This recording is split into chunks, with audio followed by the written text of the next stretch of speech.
Isa lang siyang panaginip at pangarap, pero ngayon, it is becoming a reality. May 150 million na tayong nailagay. Next year, we will try to put another 150 million.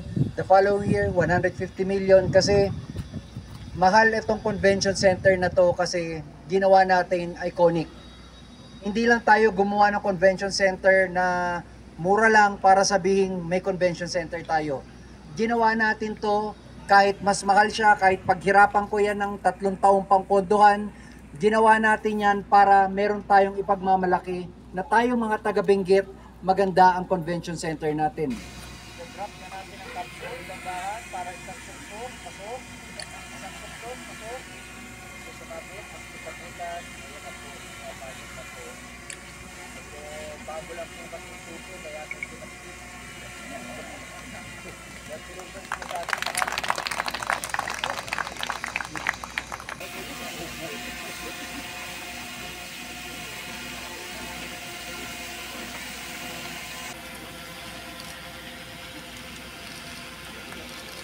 ako po ang tumulong na magbigay ng layout para ground floor, may function, may daanan sa likod. Second floor po, may sarili rin siyang elevator and yung grand staircase po niya. Yung lobby niya, malaki po yan dahil ito po yung isa sa mga vision ko.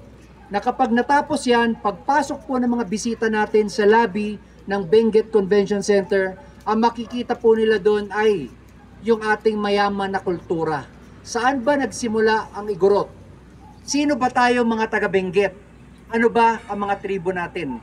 Lahat po yan ay nakalagay sa lobby at mababasa ng ating mga bisita upang sa ganon tayo ay taas noo. Ipagsisigawan natin na kami ay Igorot, na kami ay i-Benguet. Yan po ang Benguet Convention Center at sana po sa mga kasama natin sa DPWH, ngayon pa lang nagpapasalamat na ako. Sana sama-sama tayo pagtulungan natin itong proyektong to. Sabi ko nga, hindi lang congressman to, hindi lang governor to, hindi lang mayor to, it is the whole effort of Benguet, of our i-Benguet Kailian. Siyempre, lalong-lalo na ang DPWH. Malaki ang tiwala ko na sa guidance ng DPWH, masasakatuparan to at yung picture na yan, sana lumabas ng ganyan na ganyan niya. Kaya ba, DE? And syempre, kapag nakikita mo ngayon to, nandirito na yung oval, nandiyan na yung gymnasium, andyan yung aquatic center, medyo kinakabahan lang ako dahil nagbid na kami ni Governor ng Karaa sa 2025. Aabot ba yan, DE? Paabutin natin yan. Kasi pag hindi, yung contractor, isabit natin doon, ibitin po natin.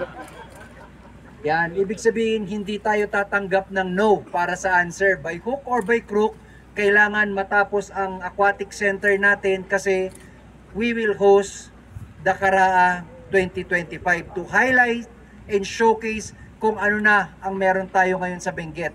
Under the leadership of Governor Melchor Diclas at syempre ang kanyang katulong na si Eric Yap, ipapakita natin sa buong Cordilleran region ano na ang facilities ng Benguet ngayon. Puro na lang ang kalman natin.